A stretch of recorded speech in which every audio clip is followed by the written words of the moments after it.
ਤੁਹਾਡੀ ਸੀਟ ਜਿਹੜੀ ਹੈ ਇਸ ਵਕਤ ਜ਼ਿਆਦਾ ਚਰਚਾ 'ਚ ਇਸ ਕਰਕੇ ਹੈ ਖਰੜ ਸੀਟ ਤੇ ਤੁਸੀਂ ਪਿਛਲੀ ਵਾਰ ਇੱਥੋਂ ਲੜੇ ਵੀ ਹੋ ਇਲੈਕਸ਼ਨ ਕਿ ਹੁਣ ਤੱਕ ਜਿਹੜਾ ਹੈਗਾ ਨਾਮ ਫਾਈਨਲ ਨਹੀਂ ਹੋਇਆ ਕਿ ਕੰਗ ਪਰਿਵਾਰ ਵੱਲੋਂ ਕੋਈ ਪਹਿਲੀ ਗੱਲ ਤਾਂ ਕੰਟੈਂਡਰ ਕੌਣ ਹੈ। ਇਹ ਮੇਰੇ ਖਿਆਲ ਸਭ ਤੋਂ ਵੱਡਾ ਸਵਾਲ ਤੁਹਾਡੇ ਵੋਟਰਾਂ ਵਾਸਤੇ ਵੀ ਹੈ, ਹਲਕੇ ਦੇ ਵੋਟਰਾਂ ਵਾਸਤੇ ਵੀ ਤੇ ਲੋਕਾਂ ਵਾਸਤੇ ਵੀ ਹੈ। ਦੂਜੀ ਗੱਲ ਤੁਹਾਡੇ ਕੋਲ ਕੀ ਇਸ ਗੱਲ ਦੀ ਜਿਹੜੀ ਹੈਗੀ ਜਾਣਕਾਰੀ ਹੈ ਕਿ ਕਿਉਂ ਹੁਣ ਤੱਕ ਫਾਈਨਲ ਨਹੀਂ ਹੋਇਆ ਨਾਮ।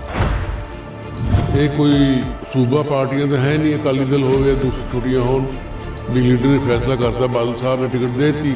ਇੱਥੇ ਬੜਾ ਸੋਚ ਸਮਝ ਕੇ ਛਾਣ ਪੁਣ ਕੇ ਸਾਰੀਆਂ ਪਿਛੋਕੜ ਦੇਖ ਕੇ ਉਮੀਦਵਾਰ ਦਾ, ਇਲਾਕੇ ਦਾ, ਉਹਦੀ ਕਿੰਨੀ ਗੱਲਬਾਤ ਹੈ, ਕਿੰਨਾ ਕੁ ਉਹਦਾ ਕੈਰੀਅਰ ਹੈ, ਫਿਰ ਸਾਡੀ ਪਾਰਟੀ ਫੈਸਲਾ ਕਰਦੀ ਹੈ। 1992 ਜੋ ਸਵਰਗੀ ਬੇਅੰਤ ਸਿੰਘ ਜੀ ਮੁੱਖ ਮੰਤਰੀ ਬਣੇ, ਪੰਜਾਬ ਦਾ ਬੜਾ ਆਤੰਕਵਾਦ ਸੀ, ਕੋਈ ਲੜਕੇ ਰਾਜੀ ਨਹੀਂ ਸੀ। ਸਾਡੇ ਅਕਾਲੀ ਵੀਰ ਹੋਰ ਪਾਰਟੀਆਂ ਭੱਜ ਗਈਆਂ ਸੀ, ਅਸੀਂ ਲੜੇ, ਜਾਨ ਰੱਖ ਕੇ ਤੇਲੀ ਤੇ ਮੈਂ MLA ਬਣਿਆ ਪਹਿਲੀ ਵਾਰੀ। ਔਰ ਮੈਂ ਕਹਿਣਾ ਚਾਹੁੰਦਾ ਕਿ ਮੇਰੇ ਤੋਂ ਪਹਿਲਾਂ 1992 ਤੋਂ ਪਹਿਲਾਂ ਸਿੰਸ 1947 ਹਿੰਦੁਸਤਾਨ ਆਜ਼ਾਦ ਹੋਇਆ ਹੈ, ਕਦੇ ਮਰਿੰਡੇ ਕਾਂਗਰਸ ਪਾਰਟੀ ਜਿੱਤੀ ਨਹੀਂ। ਜਦੋਂ ਪਹਿਲੀ ਚੋਣ ਹੁੰਦੀ ਹੈ ਇਸ ਹਲਕੇ ਦੀ 2012 'ਚ, ਮੰਨਿਆ ਕਿ ਸਰਕਾਰ ਤੁਹਾਡੀ ਪਾਰਟੀ ਦੀ ਨਹੀਂ ਆਈ, ਪਰ ਤੁਸੀਂ ਜਿਹੜੇ ਨੇ ਇੱਥੋਂ ਜਿੱਤੇ, ਤਾਂ ਕੀ ਕਾਰਨ ਰਿਹਾ ਕਿ ਇੱਕ ਨਵੇਂ ਆਏ ਨੌਨ ਜਿਹੜਾ ਹੈਗਾ ਪੋਲੀਟੀਸ਼ੀਅਨ ਤੋਂ ਤੁਸੀਂ ਹਾਰ ਗਏ 2017 ਦੇ ਇਲੈਕਸ਼ਨ।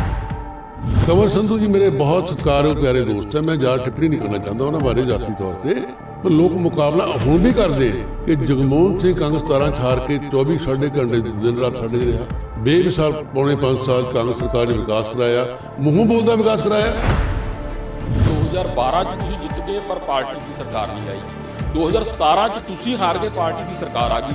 ਇਹ ਗੱਲ 'ਚ ਮੇਰੇ ਖਿਆਲ 'ਚ 1% ਵੀ ਮੇਰੇ ਖਿਆਲ 'ਚ ਇਸ 'ਚ ਕੋਈ ਸ਼ੱਕ ਨਹੀਂ ਹੋਏਗਾ ਕਿ ਜੇਕਰ 2017 'ਚ ਤੁਸੀਂ ਜਿੱਤਦੇ ਤਾਂ ਤੁਸੀਂ ਯਕੀਨੀ ਤੌਰ ਤੇ ਮੰਤਰੀ ਬਣਦੇ। ਕੀ ਇਹ ਲੋਕ ਵੀ ਮਹਿਸੂਸ ਕਰਦੇ ਨੇ ਤੁਹਾਡੇ ਵੋਟਰ ਕਿ ਖਤਾ ਹੋ ਗਈ 2017 'ਚ?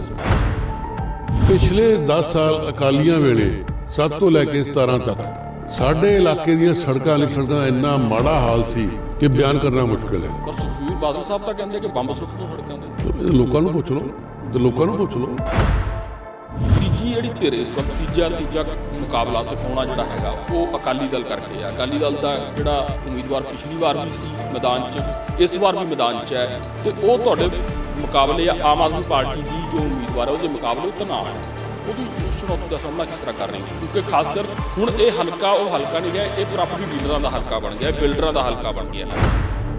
ਅਕਾਲੀ ਦਲ ਤੇ ਇੰਨੀਆਂ ਤੋਹਮਤਾਂ ਲੱਗੀਆਂ ਹੋਈਆਂ, ਇਲਜ਼ਾਮ ਲੱਗੇ ਹੋਏ ਬੇਅਦਬੀ ਦੇ, ਦੂਸਰੇ ਤੀਸਰੇ, ਜੇ ਗਿਣਾਉਣ ਲੱਗਾ ਸਮਾਂ ਬਹੁਤ ਲੰਬਾ ਸੀ। ਲੋਕ ਪੰਜਾਬ ਦੇ ਭੁੱਲ ਨਹੀਂ ਸਕੇ। ਜੰਮੀ ਕਾਂਗਰਸੀ ਹੋ, ਤੁਹਾਡੇ ਬਾਰੇ ਤਾਂ ਉਹ ਤੁਸੀਂ ਉਹਨਾਂ ਕਾਂਗਰਸੀਆਂ ਚਾਹੁੰਦੇ ਹੋ ਜਾਂ ਉਹਨਾਂ ਪੋਲੀਟੀਸ਼ੀਅਨ ਚਾਹੁੰਦੇ ਹੋ ਜਿਨ੍ਹਾਂ ਬਾਰੇ ਕਿਹਾ ਜਾਂਦਾ ਕਿ ਇਹ ਇਸੇ ਲੱਗਦਾ ਕਿ ਇਸੇ ਪਾਰਟੀ ਵਾਸਤੇ ਹੀ ਦੁਨੀਆ ਤੇ ਆਏ ਨੇ। ਪਰ ਹੁਣ ਵਿਦਿਨ ਪਾਰਟੀ ਜਿਹੜਾ ਪਤਾ ਲੱਗ ਰਿਹਾ ਹੈ ਕਿ ਕਾਫੀ ਚੁਣੌਤੀਆਂ ਵੱਧਦੀਆਂ ਤੁਹਾਡੇ ਵਾਸਤੇ। ਉੱਥੇ 3 ਦਰਜਨ ਦੇ ਕਰੀਬ ਅਰਜ਼ੀਆਂ ਪਹੁੰਚ ਗਈਆਂ ਹਾਈ ਕਮਾਂਡ ਕੋਲ ਖਰੜ ਤੋਂ ਟਿਕਟ ਵਾਸਤੇ। ਉਹਨਾਂ ਚੁਣੌਤੀਆਂ ਦਾ ਕਿੱਦਾਂ ਸਾਹਮਣਾ ਕਰ ਰਹੇ ਹੋ? ਸਤਿ ਸ਼੍ਰੀ ਅਕਾਲ ਜੀ, ਸਕਾਈ ਨਿਊਜ਼ ਪੰਜਾਬ ਵੇਖ ਰਹੇ ਦਰਸ਼ਕਾਂ ਦਾ ਸਵਾਗਤ ਹੈ। ਦਰਸ਼ਕੋ, ਮੈਂ ਹਾਂ ਤੁਹਾਡਾ ਹੋਸਟ ਨੀਲ ਭੁਲਿੰਦਰ ਸਿੰਘ। ਪੰਜਾਬ ਵਿਧਾਨ ਸਭਾ ਚੋਣਾਂ ਨੂੰ ਲੈ ਕੇ ਮਾਹੌਲ ਪੂਰੀ ਤਰ੍ਹਾਂ ਗਰਮ ਹੈ। ਰਾਜਨੀਤੀ ਦੇ ਵਿੱਚ ਨਿੱਤ ਨਵੇਂ ਖੁਲਾਸੇ ਹੋ ਰਹੇ ਨੇ। ਸਭ ਤੋਂ ਵੱਧ ਜੋ ਉਡੀਕ ਹੈ ਜਿਸ ਦੀ ਕਿ ਸਾਰੀਆਂ ਪਾਰਟੀਆਂ ਦੇ ਚੋਣਾਂ ਲੜਨ ਦੇ ਚਾਹਵਾਨ ਉਮੀਦਵਾਰਾਂ ਨੂੰ ਤੇ ਲੋਕਾਂ ਨੂੰ ਕਿ ਉਮੀਦਵਾਰ ਕੌਣ-ਕੌਣ ਹੋਏਗਾ। ਲਗਭਗ ਸ਼੍ਰੋਮਣੀ ਅਕਾਲੀ ਦਲ ਨੇ, ਆਮ ਆਦਮੀ ਪਾਰਟੀ ਨੇ ਤੇ ਸੱਤਾਧਾਰੀ ਧਿਰ ਕਾਂਗਰਸ ਨੇ ਆਪਣੀਆਂ ਲਿਸਟਾਂ ਐਲਾਨ ਦਿੱਤੀਆਂ ਨੇ। ਇਸੇ ਤਰ੍ਹਾਂ ਸੰਯੁਕਤ ਸਮਾਜ ਮੋਰਚੇ ਨੇ ਜਾਂ ਹੋਰ ਧਿਰਾਂ ਜਿਹੜੀਆਂ ਵੀ ਚੋਣਾਂ ਦੇ ਵਿੱਚ ਕੁੱਦੀਆਂ ਹੋਈਆਂ ਨੇ, ਆਪਣੇ ਉਮੀਦਵਾਰ ਲਗਾਤਾਰ ਫਾਈਨਲ ਕੀਤੇ ਜਾਂਦੇ ਜਾ ਰਹੇ ਨੇ ਸਾਰਿਆਂ ਵੱਲੋਂ। ਜੇਕਰ ਜਿਹੜੀਆਂ ਸੀਟਾਂ ਦੇ ਉੱਤੇ ਹਾਲੇ ਤੱਕ ਜਿਹੜਾ ਹੈ ਉਮੀਦਵਾਰ ਨਹੀਂ ਫਾਈਨਲ ਹੋਏ, ਖਾਸ ਕਰ ਸੱਤਾਧਾਰੀ ਧਿਰ ਕਾਂਗਰਸ ਦੇ ਉਮੀਦਵਾਰ, ਉਹਨਾਂ ਨੂੰ ਲੈ ਕੇ ਵੱਖ-ਵੱਖ ਤਰ੍ਹਾਂ ਦੀ ਜਿਹੜੀ ਹੈ ਚਰਚਾ ਛਿੜੀ ਹੋਈ ਹੈ ਕਿ ਕੀ ਉੱਥੇ ਕੋਈ ਕਾਰਨ ਖਾਸ ਹੈ ਕਿ ਜਿਸ ਕਰਕੇ ਉਮੀਦਵਾਰ ਨਹੀਂ ਐਲਾਨਿਆ ਜਾ ਰਿਹਾ, ਜਾਂ ਫਿਰ ਉੱਥੋਂ ਦੇ ਬਾਰੇ ਕਿਸੇ ਤਰ੍ਹਾਂ ਦੇ ਕੋਈ ਹੋਰ ਅੰਦਰੂਨੀ ਸਰਵੇਖਣ ਖਾਸ ਕਰ ਸੱਤਾਧਾਰੀ ਧਿਰ ਕਾਂਗਰਸ ਵੱਲੋਂ ਕੀਤੇ ਗਏ ਨੇ ਕਿ ਉਹ ਬੜਾ ਸੋਚ ਸਮਝ ਕੇ ਨਾਪ ਤੋਲ ਕੇ ਉਮੀਦਵਾਰ ਐਲਾਨਣਾ ਚਾਹੁੰਦੀ ਹੈ। ਇਹ ਅਜਿਹੀ ਇੱਕ ਸੀਟ ਹੈ, ਉਹ ਹੈ ਵਿਧਾਨ ਸਭਾ ਹਲਕਾ ਖਰੜ। ਖਰੜ ਤੋਂ MLA ਵੀ ਰਹਿ ਚੁੱਕੇ ਨੇ, ਮੰਤਰੀ ਵੀ ਰਹਿ ਚੁੱਕੇ ਨੇ। ਇਸ ਤੋਂ ਪਹਿਲਾਂ ਮੋਰਿੰਡਾ ਤੋਂ ਉਹਨਾਂ ਨੇ ਬਤੌਰ ਇੱਕ ਜਿਹੜਾ ਹੈਗਾ ਵਿਧਾਇਕ ਆਪਣੀ ਸ਼ੁਰੂਆਤ ਕੀਤੀ ਸੀ, ਜਗਮੋਹਨ ਸਿੰਘ ਕੰਗ।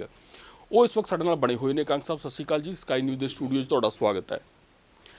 ਤੁਹਾਡੀ ਸੀਟ ਜਿਹੜੀ ਹੈ ਇਸ ਵਕਤ ਜ਼ਿਆਦਾ ਚਰਚਾ 'ਚ ਇਸ ਕਰਕੇ ਹੈ ਖਰੜ ਸੀਟ ਤੇ ਤੁਸੀਂ ਪਿਛਲੀ ਵਾਰ ਇੱਥੋਂ ਲੜੇ ਵੀ ਹੋ ਇਲੈਕਸ਼ਨ ਕਿ ਹੁਣ ਤੱਕ ਜਿਹੜਾ ਹੈਗਾ ਨਾਮ ਫਾਈਨਲ ਨਹੀਂ ਹੋਇਆ ਕਿ ਕੰਗ ਪਰਿਵਾਰ ਵੱਲੋਂ ਕੋਈ ਪਹਿਲੀ ਗੱਲ ਤਾਂ ਕੰਟੈਂਡਰ ਕੌਣ ਹੈ। ਇਹ ਮੇਰੇ ਖਿਆਲ ਸਭ ਤੋਂ ਵੱਡਾ ਸਵਾਲ ਤੁਹਾਡੇ ਵੋਟਰਾਂ ਵਾਸਤੇ ਵੀ ਹੈ, ਹਲਕੇ ਦੇ ਵੋਟਰਾਂ ਵਾਸਤੇ ਵੀ ਤੇ ਲੋਕਾਂ ਵਾਸਤੇ ਵੀ ਹੈ। ਦੂਜੀ ਗੱਲ, ਤੁਹਾਡੇ ਕੋਲ ਕੀ ਇਸ ਗੱਲ ਦੀ ਜਿਹੜੀ ਹੈਗੀ ਜਾਣਕਾਰੀ ਹੈ ਕਿ ਕਿਉਂ ਹੁਣ ਤੱਕ ਫਾਈਨਲ ਨਹੀਂ ਹੋਇਆ ਨਾਮ? ਦੇਖੋ, ਸਾਡੀ ਕਾਂਗਰਸ ਪਾਰਟੀ ਨੈਸ਼ਨਲ ਪਾਰਟੀ ਹੈ, ਇੰਡੀਅਨ ਨੈਸ਼ਨਲ ਕਾਂਗਰਸ।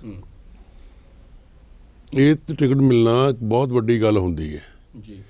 ਇਹ ਕੋਈ ਸੂਬਾ ਪਾਰਟੀਆਂ ਤਾਂ ਹੈ ਨਹੀਂ, ਅਕਾਲੀ ਦਲ ਹੋਵੇ ਜਾਂ ਦੂਸਰੀ ਛੋਟੀਆਂ ਹੋਣ, ਵੀ ਲੀਡਰ ਨੇ ਫੈਸਲਾ ਕਰਤਾ, ਬਾਦਲ ਸਾਹਿਬ ਨੇ ਟਿਕਟ ਦੇ ਦਿੱਤੀ ਜੀ। ਇੱਥੇ ਬੜਾ ਸੋਚ ਸਮਝ ਕੇ, ਛਾਣ ਪੁਣ ਕੇ, ਸਾਰੀਆਂ ਪਿਛੋਕੜ ਦੇਖ ਕੇ ਉਮੀਦਵਾਰ ਦਾ, ਇਲਾਕੇ ਦਾ, ਉਹਦੀ ਕਿੰਨੀ ਗੱਲਬਾਤ ਹੈ, ਕਿੰਨਾ ਕੁ ਉਹਦਾ ਕੈਰੀਅਰ ਹੈ, ਫਿਰ ਸਾਡੀ ਪਾਰਟੀ ਫੈਸਲਾ ਕਰਦੀ ਹੈ। ਬਾਕੀ ਕਈ ਸੀਟਾਂ 'ਤੇ ਪਾਰਟੀ ਕਾਫੀ ਸੋਚ ਸਮਝ ਕੇ, ਯਾਨੀ ਇੱਕ ਸੀਟ ਵਾਸਤੇ ਕਈ ਵਾਰ 2-3 ਸਾਡੇ ਸੀਨੀਅਰ ਲੀਡਰ ਇੰਟਰਸਟਡ ਹੁੰਦੇ ਕਿਸੇ ਨਾ ਕਿਸੇ ਕਾਰਨ, ਉੱਥੇ ਥੋੜ੍ਹਾ ਬਹੁਤ ਸਮਝਣਾ ਪੈਂਦਾ, ਪਾਰਟੀ ਨੂੰ ਮਾਈਨਿਊਟਲੀ ਹੋਰ ਜਾਣਾ ਪੈਂਦਾ। ਇਸ ਕਰਕੇ ਮੈਨੂੰ ਮਾਣ ਹੈ ਕਿ ਮੈਂ 1992 ਤੋਂ ਲੈ ਕੇ ਅੱਜ ਤੱਕ 30 ਸਾਲ ਮੈਨੂੰ ਹੋ ਗਏ ਇਲੈਕਸ਼ਨ ਲੜਦਾ ਆ ਰਿਹਾ ਜੀ। ਔਰ ਮੈਂ 7ਵਾਂ ਇਲੈਕਸ਼ਨ ਲੜਨਾ ਹੈ ਜੀ। 6 ਇਲੈਕਸ਼ਨ ਮੈਂ ਕਾਂਗਰਸ ਟਿਕਟ ਤੋਂ ਪਹਿਲਾਂ ਲੜ ਚੁੱਕੇ ਹਾਂ। 1992 ਜੋ ਸਵਰਗੀ ਬੇਅੰਤ ਸਿੰਘ ਜੀ ਮੁੱਖ ਮੰਤਰੀ ਬਣੇ, ਪੰਜਾਬ 'ਚ ਬੜਾ ਆਤੰਕਵਾਦ ਸੀ, ਕੋਈ ਲੜ ਕੇ ਰਾਜੀ ਨਹੀਂ ਸੀ। ਸਾਡੇ ਅਕਾਲੀ ਵੀਰ ਹੋਰ ਪਾਰਟੀਆਂ ਭੱਜ ਗਈਆਂ ਸੀ, ਅਸੀਂ ਲੜੇ, ਜਾਨ ਰੱਖ ਕੇ ਹਥੇਲੀ ਤੇ ਮੈਂ MLA ਬਣਿਆ। ਪਹਿਲੀ ਵਾਰੀ ਮੈਨੂੰ ਮੌਕਾ ਮਿਲਿਆ ਮਾਲ ਮੰਤਰੀ ਬਣਨ ਦਾ, ਅਤੇ ਮੈਂ ਇਲਾਕੇ ਦੀ ਬੜੀ ਸੇਵਾ ਕੀਤੀ। ਔਰ ਮੈਂ ਕਹਿਣਾ ਚਾਹੁੰਦਾ ਕਿ ਮੇਰੇ ਤੋਂ ਪਹਿਲਾਂ 1992 ਤੋਂ ਪਹਿਲਾਂ ਸਿੰਸ 1947 ਹਿੰਦੁਸਤਾਨ ਆਜ਼ਾਦ ਹੋਇਆ ਹੈ, ਕਦੇ ਮੋਰਿੰਡੇ ਕਾਂਗਰਸ ਪਾਰਟੀ ਜਿੱਤੀ ਨਹੀਂ। ਜਿਹੜੀ ਪੁਰਾਣੀ ਕਨਸਟੀਚੁਐਂਸੀ ਹਾਂ, ਜਿਹੜੀ ਪੁਰਾਣੀ ਸੀ, ਮੈਂ ਦੱਸਣ ਲੱਗਾ ਨਾ, ਨਹੀਂ ਪੁਰਾਣੀ ਸੀ, ਪਰ ਜਿਹੜੀ ਕੌਂਸਟੀਚੁਐਂਸੀ ਡੀਲਿਮਿਟੇਸ਼ਨ ਹੋਈ 12 ਦੇ ਵਿੱਚ, ਉਹਦੇ 'ਚ ਮੇਰਾ ਤਕਰੀਬਨ 80% 75% ਏਰੀਆ ਪੁਰਾਣਾ ਮੋਰਿੰਡੇ ਵਾਲਾ ਆ ਗਿਆ ਜੀ। ਮੈਨੂੰ ਗੱਲ ਦਾ ਬੜਾ ਲਾਹਾ ਮਿਲਿਆ, ਤਾਂ ਹੀ ਤੁਸੀਂ ਜਿੱਤ ਗਏ ਨਾ। ਹਾਂ, ਮੈਨੂੰ ਬੜਾ ਲਾਹਾ ਮਿਲਿਆ ਇਸ ਗੱਲ ਦਾ, ਲੋਕ ਮੈਨੂੰ ਜਾਣਦੇ ਸੀ। ਮੈਂ ਸਾਰੀਆਂ ਗੱਲਾਂ ਵੱਲ ਆਉਣਾ ਚਾਹਾਂਗਾ, ਪਰ ਇੱਕ ਸਵਾਲ ਜਿਹੜਾ ਮੈਂ ਕਹਿ ਰਿਹਾ ਨਾ ਕਿ ਲੋਕਾਂ 'ਚ ਜਿਗਿਆਸਾ ਬਹੁਤ ਬਣੀ ਹੋਈ ਹੈ। ਇੱਕ ਤਾਂ ਇਹ ਸਪਸ਼ਟ ਕਰ ਦਿਓ ਕਿ ਇਸ ਵਾਰ ਖਰੜ ਵਿਧਾਨ ਸਭਾ ਹਲਕੇ ਤੋਂ ਕਾਂਗਰਸ ਪਾਰਟੀ ਦਾ ਕੰਟੈਂਡਰ ਕੌਣ ਹੈ ਸਭ ਤੋਂ ਵੱਡਾ? ਤੁਹਾਡੇ 'ਚੋਂ, ਤੁਹਾਡੇ ਪਰਿਵਾਰ 'ਚੋਂ ਤੁਸੀਂ ਹੋਵੋਗੇ ਜਾਂ ਤੁਹਾਡੇ ਪਰਿਵਾਰ 'ਚੋਂ ਕੋਈ ਹੋਏਗਾ? ਕੀ ਸਥਿਤੀ ਕੀ ਹੈ? ਦੇਖੋ, ਸਾਡੀ ਡਿਸਪਲਿਨ ਪਾਰਟੀ ਕਾਂਗਰਸ ਦੀ ਜੀ, ਔਰ ਮੈਨੂੰ ਅਥੁੱਟ ਵਿਸ਼ਵਾਸ ਹੈ ਸ਼੍ਰੀਮਤੀ ਸੋਨੀਆ ਗਾਂਧੀ ਜੀ, ਸਾਡੇ ਕੁਲਿੰਦ ਕਾਂਗਰਸ ਦੇ ਪ੍ਰਧਾਨ ਜੀ, ਜਿਸ ਨੂੰ ਹੁਕਮ ਕਰਨਗੇ ਉਹ ਸਾਡਾ ਇਲੈਕਸ਼ਨ ਲੜੇਗਾ। ਮੈਂ ਲੜਨਾ, ਮੇਰਾ ਬੇਟਾ ਲੜੇ, ਕੋਈ ਵੀ ਗੱਲ ਹੋਵੇ, ਪੂਰਾ ਕੰਗ ਪਰਿਵਾਰ ਤੇ ਸਾਡਾ ਕਾਂਗਰਸ ਦਾ ਪਰਿਵਾਰ ਡਟ ਕੇ ਨਾਲ ਚੱਲੇਗਾ ਜੀ। ਹੁਣ ਮੈਂ ਇਸ ਮੁੱਦੇ ਤੇ ਆਉਣਾ ਜੀ ਕਿ ਤੁਸੀਂ ਖੁਦ ਵੀ, ਖੈਰ ਮੈਂ ਅੱਗੇ ਜਾ ਕੇ ਗੱਲ ਇਹ ਕਰਨੀ ਸੀ ਕਿਉਂਕਿ ਤੁਹਾਡਾ ਬੜਾ ਲੰਮਾ ਜਿਹੜਾ ਹੈਗਾ ਕੈਰੀਅਰ ਰਿਹਾ ਹੈ ਮੋਰਿੰਡਾ ਤੋਂ ਬਾਅਦ ਫਿਰ ਡੀਲਿਮਿਟੇਸ਼ਨ ਹੁੰਦੀ ਹੈ ਖਰੜ ਕੌਂਸਟੀਚੁਐਂਸੀ 'ਚ। ਤੁਸੀਂ ਖੁਦ ਇਹ ਇਸ਼ਾਰਾ ਕੀਤਾ ਹੈ ਕਿ ਕਾਫੀ ਜਿਹੜਾ ਮੋਰਿੰਡਾ ਹਲਕੇ ਦਾ ਏਰੀਆ ਆ ਗਿਆ, ਜਿਹਦਾ ਫਾਇਦਾ ਸਿੱਧੇ ਤੌਰ 'ਤੇ ਜਦੋਂ ਪਹਿਲੀ ਚੋਣ ਹੁੰਦੀ ਹੈ ਇਸ ਹਲਕੇ ਦੀ 2012 'ਚ, ਉਦੋਂ ਤੁਹਾਨੂੰ ਮਿਲਦਾ। ਮੰਨਿਆ ਕਿ ਸਰਕਾਰ ਤੁਹਾਡੀ ਪਾਰਟੀ ਦੀ ਨਹੀਂ ਆਈ, ਪਰ ਤੁਸੀਂ ਜਿਹੜੇ ਨੇ ਇੱਥੋਂ ਜਿੱਤੇ, ਤਾਂ ਕੀ ਕਾਰਨ ਰਿਹਾ ਕਿ ਇੱਕ ਨਵੇਂ ਆਏ ਨੌਨ ਜਿਹੜਾ ਹੈਗਾ ਪੋਲੀਟੀਸ਼ੀਅਨ ਤੋਂ ਤੁਸੀਂ ਹਾਰ ਗਏ 2017 ਦੀ ਇਲੈਕਸ਼ਨ? ਦੇਖੋ, ਹੋ ਸਕਦਾ ਉਹ ਜਦੋਂ ਆਪਣੇ ਪ੍ਰੋਫੈਸ਼ਨ 'ਚ ਸੀਗੇ, ਉਹ ਸਾਡੇ ਪ੍ਰੋਫੈਸ਼ਨ ਨਾਲ ਸੰਬੰਧਿਤ ਕਮਰ ਸੰਧੂ ਸਾਹਿਬ ਪੱਤਰਕਾਰ ਰਹੇ ਨੇ, ਬਹੁਤ ਵੱਡੇ ਸੰਪਾਦਕ ਰਹੇ ਨੇ, ਹੋ ਸਕਦਾ ਉਸ ਤੋਂ ਪਹਿਲਾਂ ਤੁਹਾਡੇ ਦੋਸਤ ਹੀ ਹੋਣ, ਉਹ ਤੁਹਾਡੇ ਖਿਲਾਫ ਲੜਨ ਤੋਂ ਪਹਿਲਾਂ। ਕਮਰ ਸੰਧੂ ਮੇਰੇ ਬੜੇ ਪਿਆਰੇ ਮਿੱਤਰ ਨੇ ਜੀ, ਸਾਡੀ ਬੜੀ ਪੁਰਾਣੀ ਵਾਕਫੀਤ ਹੈ, ਫੈਮਿਲੀ ਫਰੈਂਡ ਹੈ ਜੀ। ਲੇਕਿਨ ਇਹ ਮੈਂ ਗੱਲ ਕਹਿ ਸਕਦਾ, ਜਿੱਥੇ ਉਦੋਂ ਥੋੜ੍ਹੀ ਬਹੁਤ ਹਵਾ ਵੀ ਸੀ ਆਪ ਪਾਰਟੀ ਦੀ, ਉਹਦੇ ਨਾਲ ਜੋ ਮੈਨੂੰ ਸੈਟਬੈਕ ਪਹੁੰਚਿਆ, ਅਨਫੋਰਚੂਨੇਟਲੀ ਬਹੁਤ ਜ਼ਿਆਦਾ ਬਿਮਾਰ ਹੋ ਗਿਆ ਮੈਂ, ਚਿਕਨਗੁਨੀਆ ਹੋ ਗਿਆ। ਤੁਹਾਡੀ ਸਿਹਤ ਖਰਾਬ ਹੋ ਗਈ ਸੀ? ਹਾਂ, ਸਿਹਤ ਖਰਾਬ ਹੋ ਗਈ ਸੀ, ਛੋਟੇ ਮੋਟੇ ਕਾਰਨ ਹੋਰ ਵੀ ਸੀ ਜੀ, ਅਤੇ ਮੈਂ ਬਿਲਕੁਲ ਬਹੁਤ ਘੱਟ ਵੋਟਾਂ ਨਾਲ 1900 ਵੋਟ ਦੇ ਕਰੀਬ ਹਾਰ ਗਿਆ। ਪਰ ਇਹਦੇ ਨਾਲ 2012 'ਚ ਜੋ ਸਾਡੇ ਸਿਰਫ ਕਾਂਗਰਸ ਪਾਰਟੀ 40-42 MLA ਬਣੇ, ਮੈਂ ਜਿੱਤਿਆ ਇੱਥੋਂ ਜੀ, ਸਖਤ ਲੜਾਈ ਸੀ ਬਿਲਕੁਲ। ਲੇਕਿਨ ਇਸ ਵਾਰੀ ਕੁਝ ਮਾਹੌਲ ਐਸਾ ਬਣ ਗਿਆ, ਜਿਵੇਂ ਡੈਸਟਨੀ ਹੁੰਦੀ ਹੈ, ਮਾਲ ਖਸ ਬੜਾਈਆਂ, ਨਹੀਂ ਜਿੱਤ ਸਕਿਆ। ਪਰ ਮੈਨੂੰ ਮਾਣ ਹੈ, ਮੈਂ ਬੜੇ ਗਰਵ ਨਾਲ ਕਹਿ ਸਕਦਾ ਕਿ 17 ਤੋਂ ਬਾਅਦ ਜਿੰਨੀਆਂ ਚੋਣਾਂ ਅੱਜ ਤੱਕ ਹੋਈਆਂ, ਮਨੀਸ਼ ਤਿਵਾੜੀ ਸਾਡੇ MP ਮੈਂਬਰ ਲੋਕ ਸਭਾ ਬਣੇ, ਉਦੋਂ ਤੋਂ ਲੈ ਕੇ ਮੇਰਾ ਹਲਕਾ ਖੜੋਣਾ ਸੈਗਮੈਂਟ ਪੈਂਦਾ ਅਨੰਦਪੁਰ ਸਾਹਿਬ, ਅੱਜ ਤੱਕ ਸਭ ਚੋਣਾਂ ਮੈਂ ਜਿੱਤਿਆ। ਅੱਜ ਤੱਕ ਖਰੜ ਇਲਾਕੇ ਦੀਆਂ ਜੋ ਚੋਣਾਂ ਮੇਰੀ ਰਹਿਨਮਾਈ ਥੱਲੇ ਹੋਈਆਂ, ਲੋਕ ਸਭਾ ਦੀਆਂ, ਪੰਚਾਇਤਾਂ ਦੀਆਂ, ਸੰਮਤੀ ਦੀਆਂ, ਜ਼ਿਲ੍ਹਾ ਪਰਿਸ਼ਦ ਦੀਆਂ, ਮੇਰਾ ਬੇਟਾ ਮੈਂਬਰ ਜ਼ਿਲ੍ਹਾ ਪਰਿਸ਼ਦ ਹੈ ਖਿਦਰਾਬਾਦ ਤੋਂ, 4 ਵੋਟ ਨਾਲ ਜਿੱਤਿਆ, ਅਤੇ ਮਿਊਨਿਸਪਲ ਕਮੇਟੀ ਦੀਆਂ ਸਾਡਾ ਵੋਟ ਪਰਸੈਂਟੇਜ ਬਹੁਤ ਜ਼ਿਆਦਾ ਵਧੀ ਹੈ। ਹੁਣ ਵੀ ਜੋ ਅਸੀਂ ਸਰਵੇ ਕਰਾ ਰਹੇ ਹਾਂ, ਪਾਰਟੀ ਕਰਾ ਰਹੀ ਹੈ, ਉਹਦੇ 'ਚ ਮੇਰੀ ਬੜੀ ਕੰਫਰਟੇਬਲ ਪੋਜੀਸ਼ਨ ਹੈ। ਕਾਂਗਰਸ ਪਾਰਟੀ ਦੀ ਦਾਸ ਦੀ ਬੜੀ ਪੋਜੀਸ਼ਨ ਹੈ, ਅਤੇ ਸੀਟ ਅਸੀਂ ਹਰ ਹਾਲ 'ਚ ਕੱਢਾਂਗੇ। ਪਰ ਜਿਸ ਤਰ੍ਹਾਂ ਆਪਾਂ ਕੰਵਰ ਸੰਧੂ ਉਹਨਾਂ ਦੀ ਗੱਲ ਕੀਤੀ ਹੈ, ਉਹ ਤੁਹਾਨੂੰ ਜਿਹੜਾ ਹੈਗਾ ਮਾਤ ਦੇਣ 'ਚ ਕਾਮਯਾਬ ਹੋ ਗਏ, ਭਾਵੇਂ ਵੋਟਾਂ ਦਾ ਫਰਕ ਸਾਰੇ 2000 ਤੋਂ ਵੀ ਥੱਲੇ ਵੋਟਾਂ ਦੇ ਫਰਕ ਨਾਲ ਹਾਰੇ ਹੋ। ਕੀ ਲੱਗਦਾ ਹੈ ਕਿ ਇਸ ਵਾਰ ਆਮ ਆਦਮੀ ਪਾਰਟੀ, ਹਾਲਾਂਕਿ ਉਹਨਾਂ ਨੇ ਨਵੀਂ ਇੱਕ ਉਮੀਦਵਾਰ ਜੋ ਹੈ ਉਹ ਵੀ ਦੂਜੇ ਪ੍ਰੋਫੈਸ਼ਨ ਤੋਂ ਹੀ ਆ, ਉਹ ਵੀ ਨਾਨ ਪੋਲੀਟੀਸ਼ੀਅਨ ਹੈ, ਇੱਕ ਸਿੰਗਰ ਹੈ, ਉਹ ਹੈ, ਤਾਂ ਉਸ ਨਾਲ ਮੁਕਾਬਲੇ ਨੂੰ ਕਿਸ ਤਰ੍ਹਾਂ ਦੇਖ ਰਹੇ ਹੋ ਇਸ ਵਾਰ? ਦੇਖੋ, ਮੈਂ ਬੜਾ ਸਪਸ਼ਟ ਹਾਂ। ਮੇਰਾ ਤਜਰਬਾ 47 ਸਾਲ ਦਾ ਕਾਂਗਰਸ ਪਾਰਟੀ 'ਚ। ਮੈਂ ਇੱਕ ਨਿਮਾਣਾ ਸਿਪਾਹੀ ਹਾਂ, ਡਿਸਿਪਲਿਨ ਸਿਪਾਹੀ ਹਾਂ ਕਾਂਗਰਸ ਪਾਰਟੀ ਦਾ, ਕਿ ਜਿਨ੍ਹਾਂ ਇਲਾਕਿਆਂ 'ਚ ਪਹਿਲਾਂ ਆਪ ਪਾਰਟੀ ਰਹਿ ਚੁੱਕੀ, ਨੁਮਾਇੰਦਗੀ ਕਰ ਚੁੱਕੀ, ਉੱਥੇ ਲੋਕਾਂ ਨੇ ਦੇਖ ਲਿਆ ਜੀ, ਬੰਦਾ ਜਾਣੇ ਰਾਹ ਪਿਆ ਵਾਹ ਪਿਆ, ਪਹਿਲਾਂ ਵੀ ਮੈਂ ਕਹਿ ਕੇ ਹਟਿਆ ਜੀ, ਉਹਨੂੰ ਹੱਥ ਲੱਗ ਚੁੱਕੇ ਹੈ। ਕੰਵਰ ਸੰਧੂ ਜੀ ਮੇਰੇ ਬਹੁਤ ਸਤਿਕਾਰਯੋਗ ਪਿਆਰੇ ਦੋਸਤ ਹੈ, ਮੈਂ ਜ਼ਿਆਦਾ ਟਿੱਪਣੀ ਨਹੀਂ ਕਰਨਾ ਚਾਹੁੰਦਾ ਉਹਨਾਂ ਬਾਰੇ ਜਾਤੀ ਤੌਰ 'ਤੇ, ਪਰ ਲੋਕ ਮੁਕਾਬਲਾ ਹੁਣ ਵੀ ਕਰਦੇ ਹੈ ਕਿ ਜਗਮੋਹਨ ਸਿੰਘ ਕਾਂਗਰਸ 17 'ਚ ਹਾਰ ਕੇ 24 ਸਾਢੇ ਘੰਟੇ ਦਿਨ ਰਾਤ ਸਾਡੇ 'ਚ ਰਿਹਾ, ਬੇਮਿਸਾਲ ਪੌਣੇ 5 ਸਾਲ 'ਚ ਕਾਂਗਰਸ ਸਰਕਾਰ ਨੇ ਵਿਕਾਸ ਕਰਾਇਆ, ਮੂੰਹੋਂ ਬੋਲਦਾ ਵਿਕਾਸ ਕਰਾਇਆ। ਪਰ ਕੰਗ ਸਾਹਿਬ, ਤੁਸੀਂ ਕੀ ਜਿੱਦਾਂ ਤੁਸੀਂ ਤਾਂ ਇਸ ਗੱਲ ਨੂੰ ਮਹਿਸੂਸ ਜ਼ਰੂਰ ਕਰਦੇ ਹੋਵੋਗੇ ਕਿ 2012 'ਚ ਤੁਸੀਂ ਜਿੱਤ ਗਏ ਪਰ ਪਾਰਟੀ ਦੀ ਸਰਕਾਰ ਨਹੀਂ ਆਈ, 2017 'ਚ ਤੁਸੀਂ ਹਾਰ ਗਏ, ਪਾਰਟੀ ਦੀ ਸਰਕਾਰ ਆ ਗਈ। ਇਹ ਗੱਲ 'ਚ ਮੇਰੇ ਖਿਆਲ 'ਚ 1% ਵੀ ਮੇਰੇ ਖਿਆਲ 'ਚ ਇਸ 'ਚ ਕੋਈ ਸ਼ੱਕ ਨਹੀਂ ਹੋਏਗਾ ਕਿ ਜੇਕਰ 2017 'ਚ ਤੁਸੀਂ ਜਿੱਤਦੇ ਤਾਂ ਤੁਸੀਂ ਯਕੀਨੀ ਤੌਰ 'ਤੇ ਮੰਤਰੀ ਬਣਦੇ। ਕੀ ਇਹ ਲੋਕ ਵੀ ਮਹਿਸੂਸ ਕਰਦੇ ਨੇ, ਤੁਹਾਡੇ ਵੋਟਰ, ਕਿ ਖਤਾ ਹੋ ਗਈ 2017 'ਚ? ਇਹ ਤੁਸੀਂ ਬੜੀ ਵੱਡੀ ਗੱਲ ਕਹੀ ਹੈ। ਆਮ ਕਾਂਗਰਸ ਪਾਰਟੀ ਦਾ ਵਰਕਰ ਲੀਡਰ ਤੇ ਆਮ ਜਨਤਾ ਜੀ ਇਸ ਗੱਲ ਨੂੰ ਬੜਾ ਪਛਤਾਵਾ ਕਰ ਰਹੀ ਹੈ ਕਿ ਸਾਨੂੰ ਕਾਂਗਰਸ ਸਾਹਿਬ ਨੂੰ ਹਰਾ ਕੇ 17 ਅਸੀਂ ਬੜੀ ਭਾਰੀ ਗਲਤੀ ਕੀਤੀ ਹੈ, ਜਾਂ ਜਿਵੇਂ ਵੀ ਮਰਜ਼ੀ ਹੋ ਗਈ। ਤੇ ਇਸ ਕਰਕੇ ਮੇਰੇ ਨਾਲ ਜਿੱਥੇ ਮੇਰੀ ਗੱਲ ਹੈ, ਮੇਰਾ ਸਰਵੇ ਅੱਛਾ ਆ ਰਿਹਾ ਹੈ, ਮੇਰੇ ਨਾਲ ਸਿੰਪਥੀ ਲੋਕਾਂ ਨੂੰ ਵੀ ਹੈ ਕਿ ਕਾਂਗਰਸ ਸਾਹਿਬ ਨੂੰ ਜਿਤਾਉਣਾ ਸੀ, ਐਤਕੀ ਜੋ ਮਰਜ਼ੀ ਹੋ ਜਾਏ, ਇੰਨਾ ਵਿਕਾਸ ਕਰਾਇਆ। ਜੇ ਮੈਂ ਤੁਹਾਨੂੰ ਕੰਮਾਂ ਦੀ ਲੜੀ ਕਰਾਉਣ ਲੱਗਾ, ਬਹੁਤ ਲੰਬਾ ਸਮਾਂ ਚਾਹੀਦਾ। ਮਸਲਨ ਫਿਰ ਵੀ ਮੈਂ ਇਸ ਨਜ਼ਰੀਏ ਤੋਂ ਪੁੱਛਣਾ ਚਾਹ ਰਿਹਾ ਤੁਹਾਨੂੰ, ਕਿਉਂਕਿ ਅਸੀਂ ਇਲੈਕਸ਼ਨ 'ਚ ਬੈਠੇ ਹਾਂ। ਅੱਜ ਤੋਂ 3 ਮਹੀਨੇ ਪਹਿਲਾਂ ਜਾਂ 1 ਮਹੀਨਾ ਪਹਿਲਾਂ ਵੀ ਮੈਂ ਤੁਹਾਡੀ ਇੰਟਰਵਿਊ ਕਰ ਰਿਹਾ ਹੁੰਦਾ ਤਾਂ ਸ਼ਾਇਦ ਇਸ ਸਵਾਲ ਨੂੰ ਮੈਂ ਜ਼ਿਆਦਾ ਮਹੱਤਤਾ ਨਾ ਦਿੰਦਾ, ਕਿਉਂਕਿ ਇਹਦਾ ਤੁਹਾਨੂੰ ਸਿਆਸੀ ਲਾਹਾ ਮਿਲ ਸਕਦਾ। ਸਾਡੀ ਕੋਸ਼ਿਸ਼ ਹੁੰਦੀ ਹੈ ਬੀਇੰਗ ਅ ਜਰਨਲਿਸਟ ਕਿ ਸਾਡੇ ਤੋਂ ਕੋਈ ਲਾਹਾ ਨਾ ਲੈ ਜੇ ਸਾਡੀ ਜਿਹੜੀ ਕਨਵਰਸੇਸ਼ਨ 'ਚੋਂ। ਪਰ ਫਿਰ ਵੀ ਹੁਣ ਮੈਂ ਇਹ ਜ਼ਰੂਰ ਪੁੱਛਣਾ ਚਾਹੁੰਦਾ ਕਿ ਹਾਰਨ ਦੇ ਬਾਵਜੂਦ ਵੀ ਉਹਨਾਂ ਲੋਕਾਂ ਨੇ ਚਲੋ ਤੁਹਾਨੂੰ ਵੋਟਾਂ ਪਾਈਆਂ ਪਰ ਤੁਸੀਂ ਹਾਰ ਗਏ, ਉਹ ਕਿਹੜੇ ਕੰਮ ਨੇ ਜਿਨ੍ਹਾਂ ਨੂੰ ਲੈ ਕੇ ਤੁਸੀਂ ਹੁਣ ਇਲੈਕਸ਼ਨ 'ਚ ਜਾਓਗੇ, ਜਿਹੜੇ 17 ਤੋਂ ਹੁਣ ਤੱਕ ਕੀਤੇ ਨੇ ਉੱਥੇ ਤੁਸੀਂ? ਛੋਟੇ ਮੋਟੇ ਕੰਮ ਤਾਂ ਅਣਗਿਣਤ ਹੈ ਜੀ, ਪਰ ਜਿਹੜੇ ਵੱਡੇ ਕੰਮ ਹੈ ਕਿ ਪਿਛਲੇ 10 ਸਾਲ ਅਕਾਲੀਆਂ ਵੇਲੇ 7 ਤੋਂ ਲੈ ਕੇ 17 ਤੱਕ ਸਾਡੇ ਇਲਾਕੇ ਦੀਆਂ ਸੜਕਾਂ ਦਾ ਇੰਨਾ ਮਾੜਾ ਹਾਲ ਸੀ ਕਿ ਬਿਆਨ ਕਰਨਾ ਮੁਸ਼ਕਿਲ ਹੈ। ਪਰ ਸੁਖਬੀਰ ਬਾਦਲ ਸਾਹਿਬ ਤਾਂ ਕਹਿੰਦੇ ਕਿ ਬੰਬ ਸੁੱਟ ਲਓ ਸੜਕਾਂ ਤੇ। ਚਲੋ ਇਹ ਲੋਕਾਂ ਨੂੰ ਪੁੱਛ ਲਓ ਜੀ। ਲੇਕਿਨ ਮੈਂ ਤਕਰੀਬਨ 200 ਕਿਲੋਮੀਟਰ ਸੜਕ ਲਿੰਕ ਰੋਡ ਆਪਣੇ ਇਲਾਕੇ ਦੀ ਜੀ ਕਾਰਪੇਟਿੰਗ ਕਰਾਈ, ਨਵੀਂ ਬਣਵਾਈ, ਜਿਹੜੀ ਕਿ ਆਵਾਜਾਈ ਨੂੰ ਬੜਾ ਭਾਰੀ ਫਰਕ ਪਿਆ ਜੀ। ਉਸ ਤੋਂ ਇਲਾਵਾ ਮੈਂ ਪਿੰਡ ਖਿਜ਼ਰਾਬਾਦ ਵਿਖੇ ਗੁਰੂ ਨਾਨਕ ਸਾਹਿਬ ਦੇ ਗੁਰਪੁਰਬ ਤੇ ਬਣਾਉਣਾ ਸ਼ੁਰੂ ਕੀਤਾ ਨਵਾਂ ਸਾਂਝਾ ਭਵਨ ਕਮਿਊਨਿਟੀ ਸੈਂਟਰ, ਜਿਹੜਾ ਕਿ ਪੂਰੇ 100 ਪਿੰਡਾਂ ਵਾਸਤੇ ਇੱਕ ਵਰਦਾਨ ਹੋਏਗਾ। ਸਮਾਜਿਕ ਕਾਰਜਾਂ ਵਾਸਤੇ, ਵਿਆਹ ਸ਼ਾਦੀਆਂ ਵਾਸਤੇ 5 ਕਰੋੜ ਦੀ ਉੱਥੇ ਲਾਗਤ ਆ ਰਹੀ ਹੈ, ਉਹ ਜਲਦੀ ਚਾਲੂ ਹੋਏਗਾ ਜੀ। ਇਹਦੇ ਨਾਲ ਜੋ ਸਾਡੇ ਇਲਾਕੇ ਦੇ ਵੱਡੇ ਪੁਲ ਸੀ, ਮੈਂ ਜਦੋਂ ਪਿਛਲੀ ਵਾਰ ਵਜ਼ੀਰ ਸੀ 2 ਤੋਂ 7 ਤੱਕ, ਮੈਂ ਤੀੜੇ ਤੋਂ ਲੈ ਕੇ ਬਿੰਦਰਖ ਤੱਕ ਇੱਕ ਲਗਾਇਆ 1 ਦਰਜਨ ਪੁਲ, ਕਿਉਂਕਿ ਸਾਡਾ ਇਲਾਕਾ ਨਦੀਆਂ ਨਾਲਾਂ ਘਾਟ ਦਾ ਇਲਾਕਾ ਹੈ, ਬੜਾ ਪਿਛੜਿਆ ਹੋਇਆ ਸੀ। ਔਰ ਪਹਿਲੀ ਵਾਰ ਮੰਤਰੀ ਬਣ ਕੇ ਮੈਂ ਲਗਾਇਆ ਪੜੌਲ ਦਾ ਪੁਲ ਲੱਗਣ ਤੋਂ ਬਾਅਦ ਲੋਕਾਂ 'ਚ ਜਾਗਰਤੀ ਆਈ, ਲੋਕਾਂ 'ਚ ਮਾੜਾ ਮੋਟਾ ਆਇਆ ਵੀ ਸਾਡਾ ਇਲਾਕਾ ਚੰਡੀਗੜ੍ਹ ਨੇੜੇ ਵੱਸਦਾ ਹੈ। ਪਹਿਲਾਂ ਕਿਸੇ ਨੇ ਸਾਰ ਨਹੀਂ ਲਈ, ਲੇਕਿਨ ਹੁਣ ਸਾਡੇ ਜੋ 2-3 ਵੱਡੇ ਪੁਲ ਰਹਿ ਗਏ ਸੀ, ਝਾਂਪੁਰ ਤੀੜਾ ਤੇ ਤੁਹਾਡਾ ਸ਼ਾਮੀਪੁਰ ਟੱਪਰੀਆਂ, ਨਗਲੀਆਂ, ਇਹ ਪੁਲ ਮੈਂ ਲਗਵਾ ਦਿੱਤੇ। ਆਪਣਾ ਨਵਾਂ ਗਰਾਉਂ ਵੱਲ ਲਵਾਇਆ ਸਿੰਘਾਂ ਦੇ ਵੀ, ਇਹ ਪੁਲ ਵੀ ਇੱਕ ਵੱਡੇ ਪ੍ਰੋਜੈਕਟ ਹੈ ਆਵਾਜਾਈ ਵਾਸਤੇ। ਲੋਕ ਇਸ ਗੱਲ ਦੀ ਬੜੀ ਮਨ 'ਚ ਤਾਰੀਫ ਕਰਦੇ ਆ, ਪ੍ਰਸ਼ੰਸਾ ਕਰਦੇ ਆ ਕਿ ਵਾਕਈ ਜੇ ਕੰਮ ਤਾਂ ਕੰਗ ਸਾਹਿਬ ਨੇ ਕਰਾਇਆ, ਕੰਮ ਕਿਸੇ ਨੇ ਕਰਾਇਆ ਨਹੀਂ। ਤੁਸੀਂ ਜੀ ਇਸ ਤੋਂ ਇਲਾਵਾ ਮੈਂ ਜੋ ਪਹਿਲੇ ਤੁਹਾਨੂੰ ਦੱਸਣ ਲੱਗਾ, ਮੈਂ ਜੋ ਪਹਿਲਾਂ ਰਿਹਾ ਇੱਥੇ ਲੰਬੇ ਅਰਸੇ 'ਚ, ਮੈਂ ਮੋਰਿੰਡਾ ਬਲਾਕ ਮੈਂ ਹੀ ਬਣਵਾਇਆ ਸੀ, ਮੋਰਿੰਡਾ ਸਬ ਸੀਲ ਬਣਵਾਈ ਸੀ, ਮੈਂ ਕਿਹੜੀ ਵੱਡੀ ਗੱਲ ਹੁੰਦੀ ਹੈ। ਮਾਜਰੀ ਮੈਂ ਸਬ ਸੀਲ ਬਣਾਈ ਸੀ, ਬਤੌਰ ਸਿੰਚਾਈ ਮੰਤਰੀ ਮੈਂ 4 ਡੈਮ ਲਵਾਏ, ਲੋ ਡੈਮ, ਮਿਰਜ਼ਾਪੁਰ, ਸਿਸਵਾਂ, ਜੈਂਤੀ ਦੇਵੀ ਗਰੋਹ, ਪੜਚ, ਹਜ਼ਾਰਾਂ ਏਕੜ ਜ਼ਮੀਨ ਉੱਥੇ ਪਾਣੀ ਲੱਗਦਾ ਹੈ। ਜਾਣੀ ਮੇਰਾ ਵਿਕਾਸ ਮੂੰਹ ਬੋਲਦਾ ਵਿਕਾਸ ਆ। ਉਸ ਤੋਂ ਇਲਾਵਾ ਸ਼ਹਿਰਾਂ ਵਿੱਚ ਮੈਂ ਗੱਲ ਕਰਾਂ, ਖਰੜ ਸ਼ਹਿਰ ਵਿੱਚ ਮੈਂ ਹੁਣੇ ਇਤਿਹਾਸਿਕ ਪ੍ਰੋਜੈਕਟ ਲੈ ਕੇ ਆਇਆ।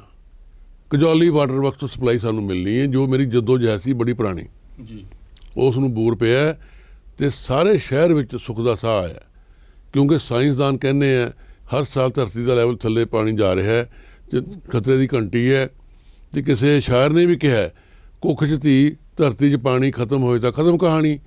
ਇਸ ਕਰਕੇ ਉਹ ਪਾਣੀ ਮਿਲਣ ਨਾਲ ਜਿੰਨੇ ਸਾ ਟਿਊਬਵੈੱਲ ਘੱਟ ਲੱਗਣਗੇ ਅੱਗੇ ਵਾਸਤੇ ਬੜੀ ਵੱਡੀ ਉਪਲਬਧੀ ਹੈ।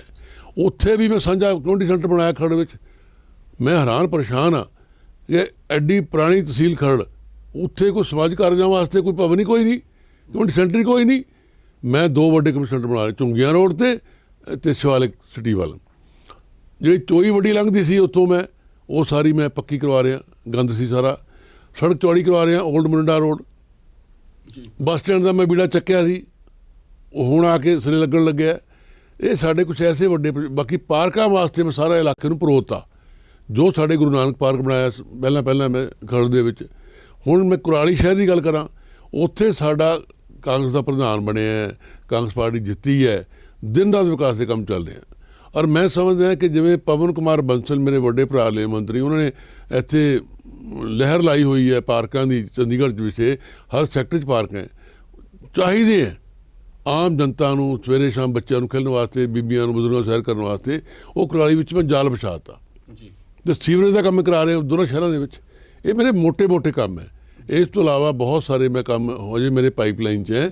ਇਲੈਕਸ਼ਨ ਅਨਾਉਂਸ ਹੋ ਗਿਆ, ਪਰ ਉਹ ਕੰਮ ਸਾਰੇ ਸਾਡੇ ਮਾਰੋ-ਮਾਰ ਚੱਲ ਰਹੇ, ਜੋ ਮੂੰਹ ਬੋਲਦੇ ਕੰਮ। ਕੰਗ ਸਾਹਿਬ, ਤੁਸੀਂ ਠੀਕ ਹੈ, ਕੰਮਾਂ ਦਾ ਤੁਸੀਂ ਜ਼ਿਕਰ ਕੀਤਾ ਹੈ। ਪਾਰਟੀ ਦੇ ਕੋਲ ਨਗਰ ਕੌਂਸਲ 'ਚ ਵੀ ਪਾਰਟੀ ਕਾਬਜ਼ ਹੈ, ਜ਼ਿਲ੍ਹਾ ਪ੍ਰੀਸ਼ਦਾਂ ਤੇ ਬਲਾਕ ਸਮਤੀਆਂ 'ਚ ਵੀ ਤੁਸੀਂ ਦੱਸਿਆ ਹੈ ਕਿ ਪਾਰਟੀ ਦਾ ਹੱਥ ਉੱਪਰ ਹੈ।